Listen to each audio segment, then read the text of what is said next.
Welcome to the Call Me Successful podcast.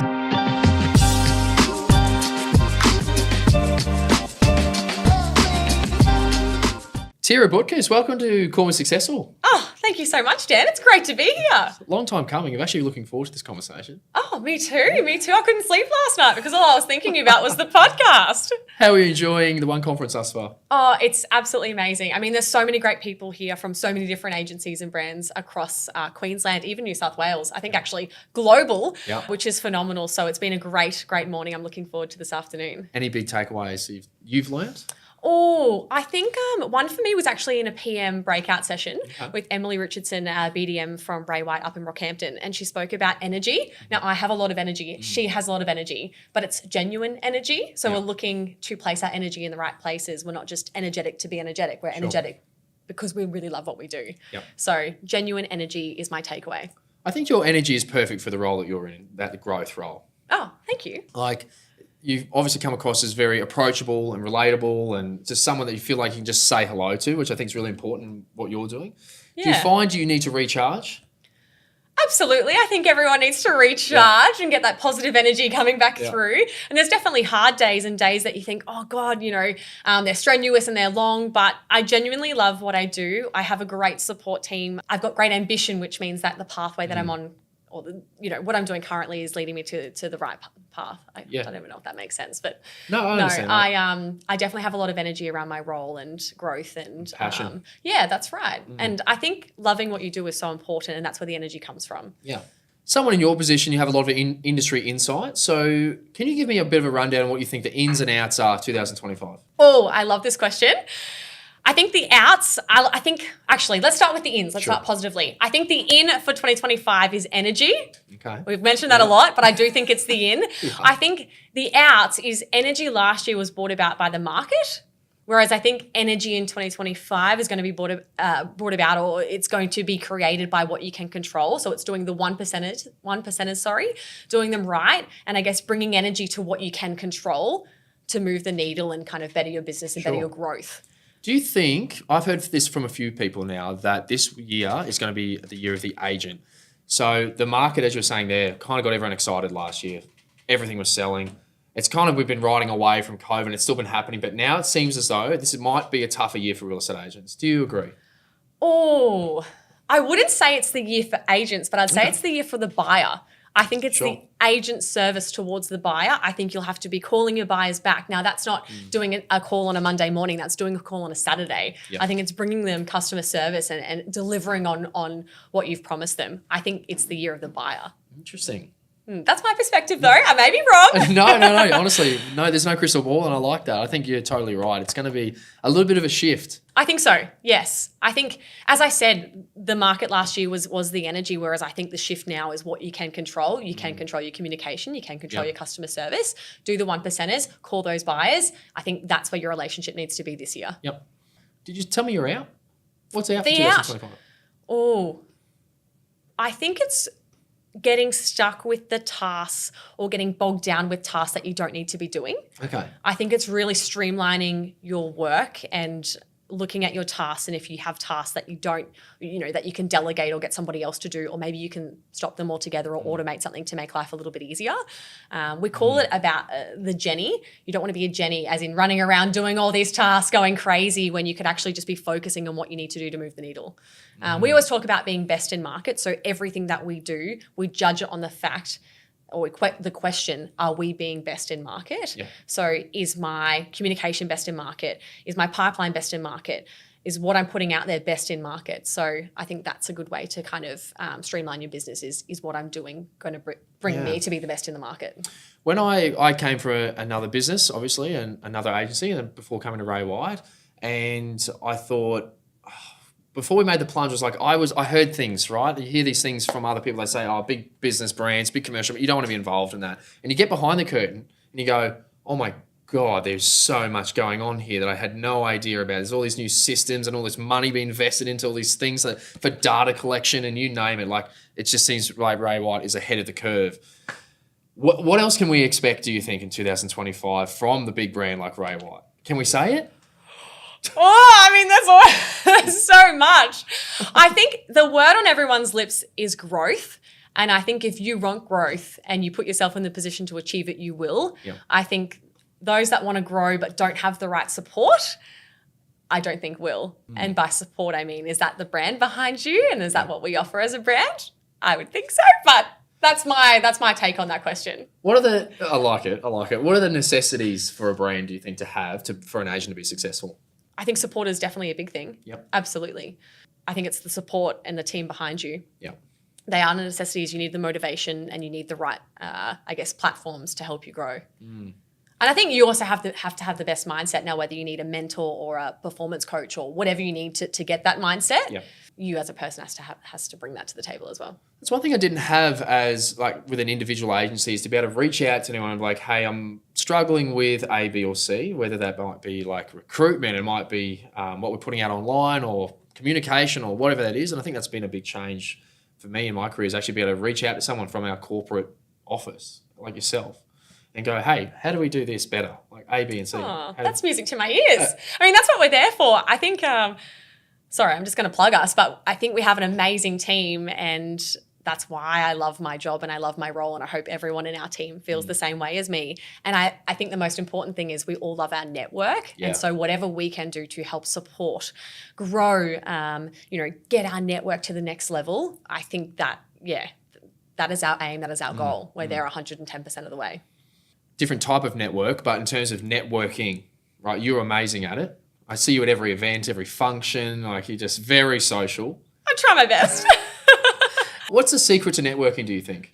Consistency, and I think you need to come across as genuine. Like, I am genuinely hoping to make connections because not only will it better me, but I hope that their experience with me will better them. Yeah. So I think it's not going in with an agenda. I think it's just literally wanting to connect with people, to form relationships, just to see where things will go. And we always say we do wonderful things for wonderful people, and you just never know what could come of a conversation ever. Yep. So why not? How do you break the ice? Oh, good question. I think with my energy. I think energy seems to be the word on my lips today, but literally that. I think I'm going in really positively. I feel that why not? Like, why not call somebody? And sometimes I have to call really big agents doing amazing things, and I feel like I'm this little fish in a really big pond. But you just got to do it. Bite the bullet. Make the call and get it done. And look, if they say no, that's okay. Yeah. You'll approach them at the open home or see them in an auction, I'm sure. Yeah, sure. Amazing. So in terms of that recruitment side of things, do you kind of introduce yourself to people lightly, or do you come on strong? I think depending on the person. My style is obviously different to other people's styles, I'm sure. I'm very, I just love hearing their story, their journey, where they're at. And if there's something that I can do to help them, whether they're with Ray White or not, that's great. If I can put them in front of somebody that can improve their, troubles or performance or managing their team or getting listings or finding leads, I just try my best to be able to give them assistance. And look, I hope that pays off in the end and they think that Ray White's the vehicle to take them to the next level. But if it doesn't, well, hey, it's a great friend in the industry that I now have that I can learn from, and hopefully that they can learn from me. It's a long life. It is, yes. And it all takes time. I think trust is the big key factor. So when it comes to building relationships, you need to be consistent with communicating. Otherwise, you always have to break the ice. You don't just break the ice once. It's a consistent break the ice if you don't. Follow up with them. So I think, consistency. I think quality, I can't just call someone just to call someone. I actually want to call them to genuinely either congratulate them or talk to them about what's going on in the market or give them some information that can help their business. And I think then, becoming a genuine person or being reliable to give them the right information is a big one as well. They will then trust me. Sure. Yeah. What have you learnt from your time at Ray White? I've learned a lot of things, to be honest. I think I've grown in so many different ways. I think the most important thing comes back to that best in market. I think it's judging yourself through having a measure. And I think the measure is, am I being best in market? And I think if you know what you want, you know what you're looking for, and can easily articulate that, that is by far, am I being best in market, whatever I'm doing. Yeah. It's a simple measure, easy. And if it's a no, well, great. That's also exciting because there's improvement to come. And if it's a yes, well, fantastic. But do I need to look at that more and find ways that I can continue to improve and grow? How do you know if it is?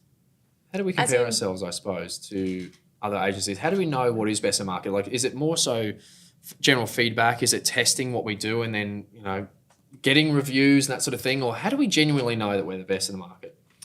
I think it's one, a feeling, but two, Sure. yes, maybe it is comparing.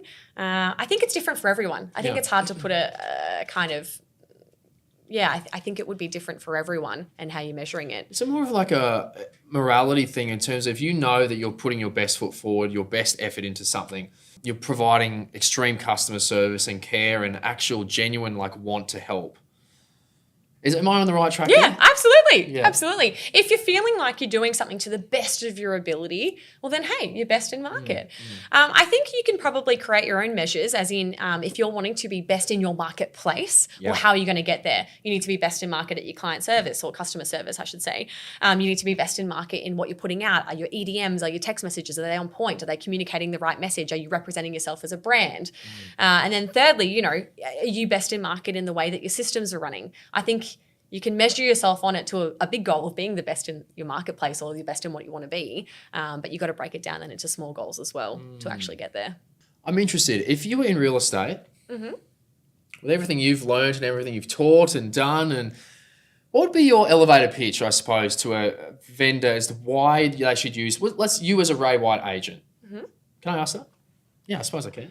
Yeah, absolutely. My damn podcast. Doesn't mean I'm going to answer it probably in the way that you'd like it to be answered. I think for me, an elevator pitch has to be clear and about 10 seconds worth of really good information. Yeah.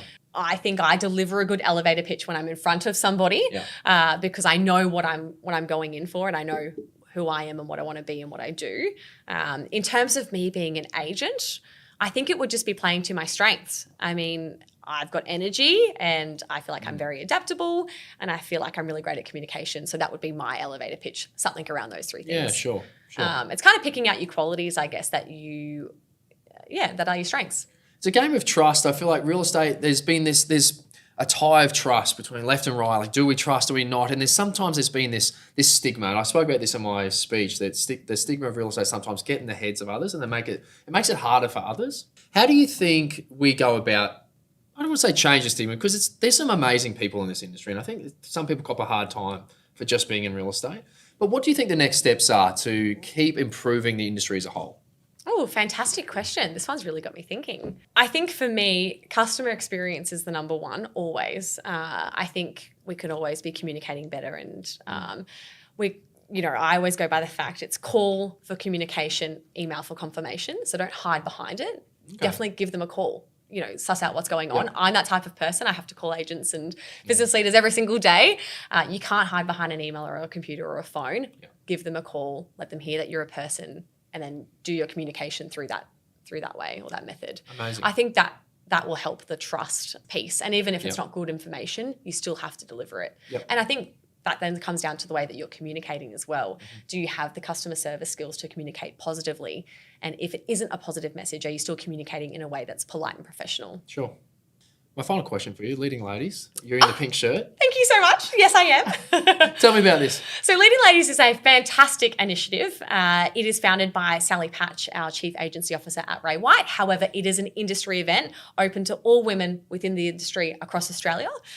We do hold events normally 3 times a year, and it's to bring ladies together to network, to learn. There's some fantastic messages that are, delivered within the Leading Ladies events. It's just such a powerful and empowering event for ladies to come together and explore. So if you are a woman in the industry and do want to come to one of our Leading Ladies events, definitely check out the website or our Instagram for more information. But I'm definitely plugging them because it is such a great initiative, just bringing women together and talking about, things that are happening within the industry. And it's not always people that are in the industry talking as well. It's also people outside of the industry and we're learning from them and what, they bring to the table, I guess. Fair enough. There are some really powerful women. I had the pleasure of speaking with Sarah Hackett. Oh, amazing. 3-4 months ago. She came into our studio and was podcasting with Avi at the time. She was absolutely amazing. And she's like, what she's done to build such an incredible brand and be such a powerhouse in the real estate industry, which typically has been male-orientated, I would say, probably a few decades ago. It's definitely evening out from what we see. Yeah, and I think women do really well in the real estate industry.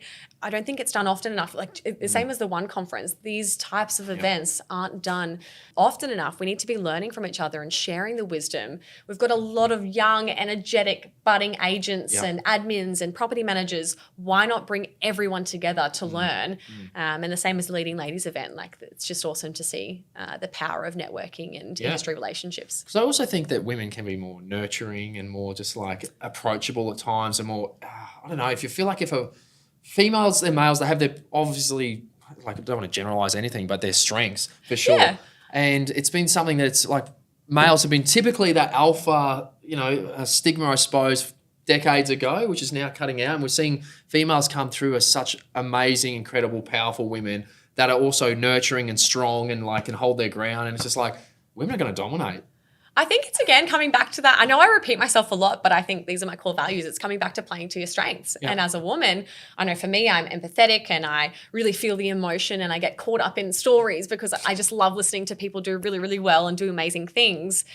And we just bring a different feeling, different vibe, different energy to the table, and which is no better or worse, but it's just different and it offers, something amazing. Different. Tiera, thank you so much for coming on to our podcast at the One Conference today. Thank you so much. I've had too many coffees, so sorry if I spoke too much. Too much caffeine. You're amazing. I think we're going to see some massive things. I'm looking forward to seeing what happens with Ray White in 2025. Obviously, I'm a big believer and pusher in the brand. So yeah, good luck. Let's kill it. Let's thrive in 25. Oh, like that. Nice. Thank you so much. Thank you so much. You can find us on Apple Podcasts, Spotify, and YouTube.